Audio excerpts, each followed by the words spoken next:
Russia has successfully test-fired an intercontinental ballistic missile. The test, which the US says it was well aware of in advance, adds an extra element to the ongoing tension over Ukraine. US Secretary of State John Kerry, who visited Kiev Tuesday, says Moscow should stop its threats against Ukraine and de-escalate the crisis. Park Ji-won reports. Amid the tentative situation in Ukraine, Russia's defense ministry confirmed late Tuesday that it had test-fired an intercontinental ballistic missile earlier in the day. The ministry says the RS-12M Topol missile, launched from near the Caspian Sea, successfully landed at its target in a remote area of Kazakhstan. The test was planned before the current crisis in Ukraine, and the U.S. was notified before the test. However, it adds to the undercurrent of tension between Ukraine and Russia. The test was confirmed after U.S. Secretary of State John Kerry, who visited Kiev Tuesday, accused of Russia of an act of aggression in Crimea.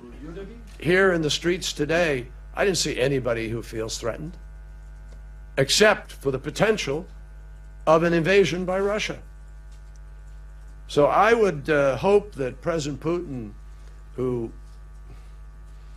you know, who is insisting against all evidence everywhere in the world about troops being in Crimea, that they're not there, that he will step back and listen carefully, that we would like to see this de-escalated.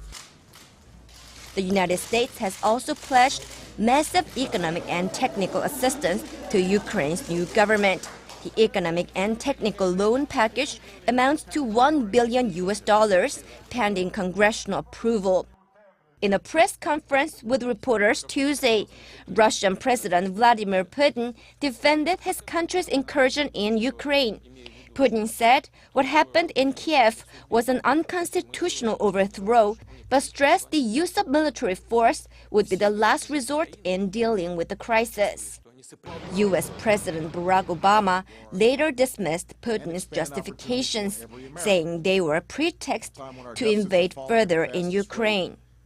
Park Ji-won, Arirang News.